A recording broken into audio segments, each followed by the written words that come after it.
This is Essie Featured. This is the power of sports. His whole entire baseball career has never been this straightforward thing. It's always had setbacks. He's never let anything get in his way. He's just said, this is what I'm gonna do. Try to stop me. 1 second, this kid is pitching in a major league ball game. Within a minute or two, he's almost in God's hands.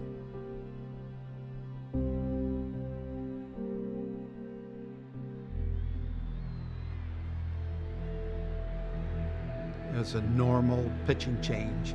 It happens 1,000 times a year, maybe more.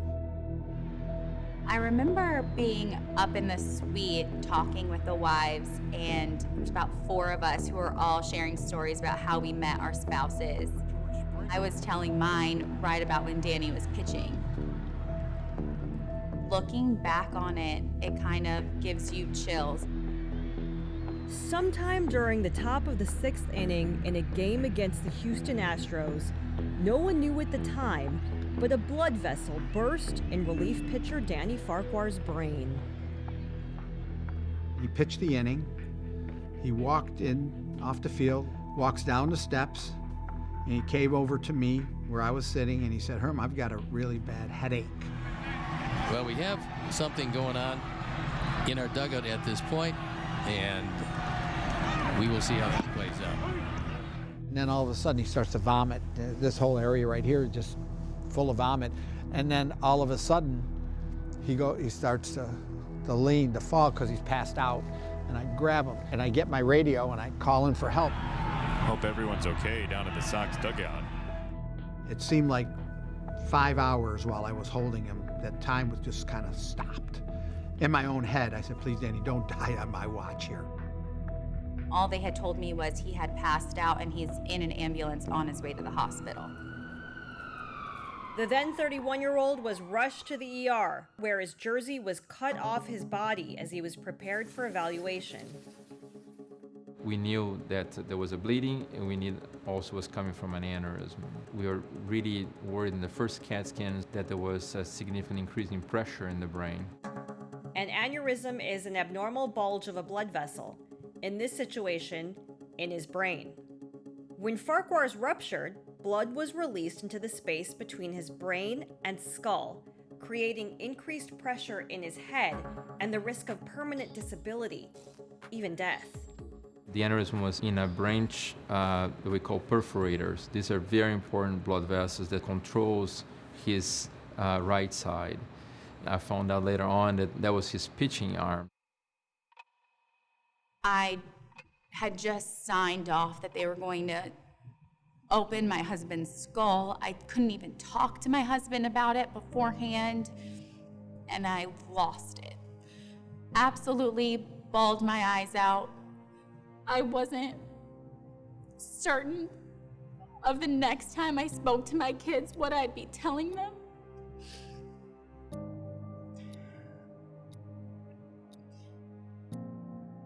Doctors removed a piece of Farquhar's skull and placed a clip on the compromised vessel to prevent further bleeding.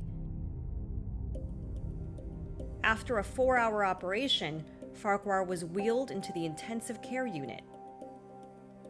I think the breathing tube really got me. You don't think about what he's gonna look like when he comes back, and he came back in and I was just, holy cow, like my husband just went through brain surgery. My last memory was walking out to the bullpen for the national anthem.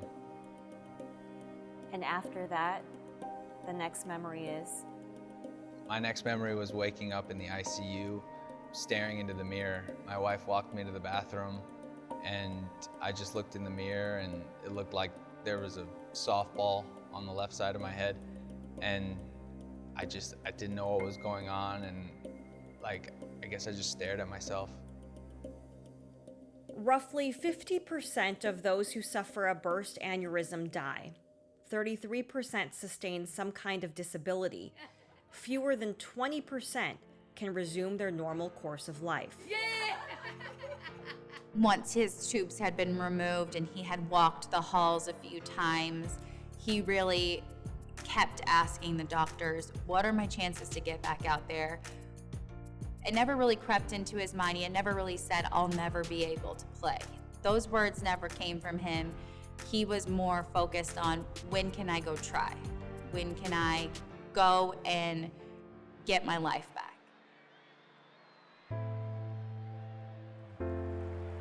There he is in one of his first public appearances since that fateful night just 6 weeks ago. The first step in returning to baseball was getting back on the mound in Chicago for a ceremonial pitch. Danny is doing what he's doing because of his competitiveness and his desire to come back as quickly as he could. He's taken light years of steps to get to this point. All right, you ready, Toots? Yeah. Oh, yeah? There she goes. Watch for cars. Farquhar returned to his California home with his wife and 3 children, fully aware of the daunting challenge ahead. He would attempt to become the first major league player to return to baseball after this type of injury. I'm not winding up, I'm just throwing them Oh, like this. that. Which Yeah. one are you doing right now? 6 ounce. 81. 81? That's what it said. Holy cow. Was there any moment, Danny, where you thought, I might just hang it up? No, not for a second. Never. I had the full support of my wife, my family, and they were like, we want you to go for it. I don't want to look back in 20 years and be like, man, you still had it in you to play baseball and you chose not to. Why? So I'm going to go full go until somebody won't give me a jersey. Yeah, and go up to 40s. Mid-workout blood pressure, 53/89, 119. You ready to do this? Let's go.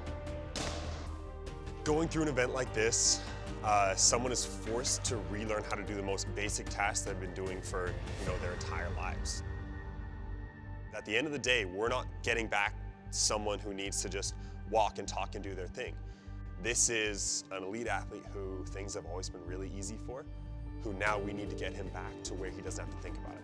Because the last thing we want to do is have him go out on that mound to face a batter and say, am I ready for this? In October, Farquhar received disappointing news. The White Sox had dropped him from their 40-man roster, and he was now a free agent. It was more the unknown that became the biggest issue and the biggest risk. And no team really came out and said, this is what we're afraid of. But I think reading between the lines, the biggest concern of many teams was, God forbid this happens again. After discussing his future with a number of teams, the New York Yankees offered Farquhar a minor league deal that included an invitation to Major League spring training. Landon, what else should I bring, Bubba? Do you like these shoes? Are these shoes cool? You want me to bring those? Okay. What else? This feels more normal where it's like, all right, you're going to play baseball. And I am so excited and I can't wait. Before leaving for spring training, he took a moment to reflect on the jersey that was cut off his body less than a year ago. I was talking to my wife a little bit and I was like, this shows that I'm a fighter and, I'll get through whatever I need to be a survivor. And yeah, so this is it.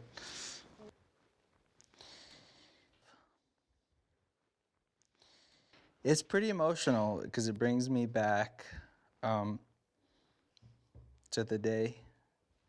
And it's tough.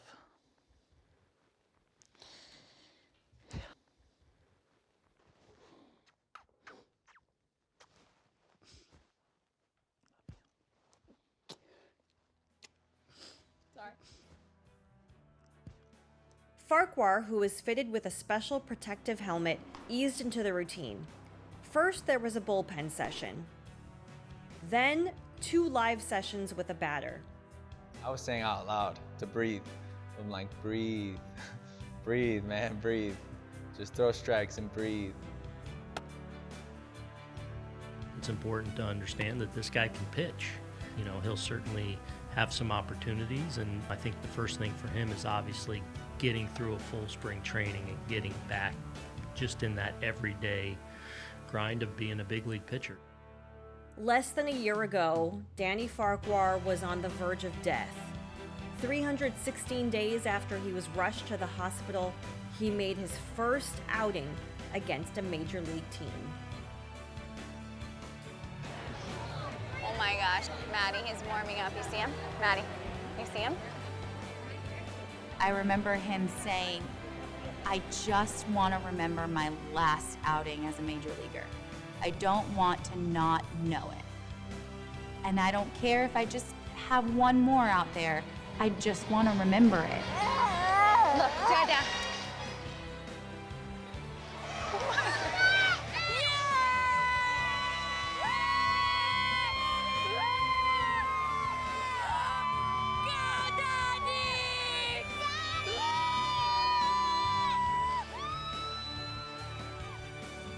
He's coming out firing. That one's at 89 miles an hour.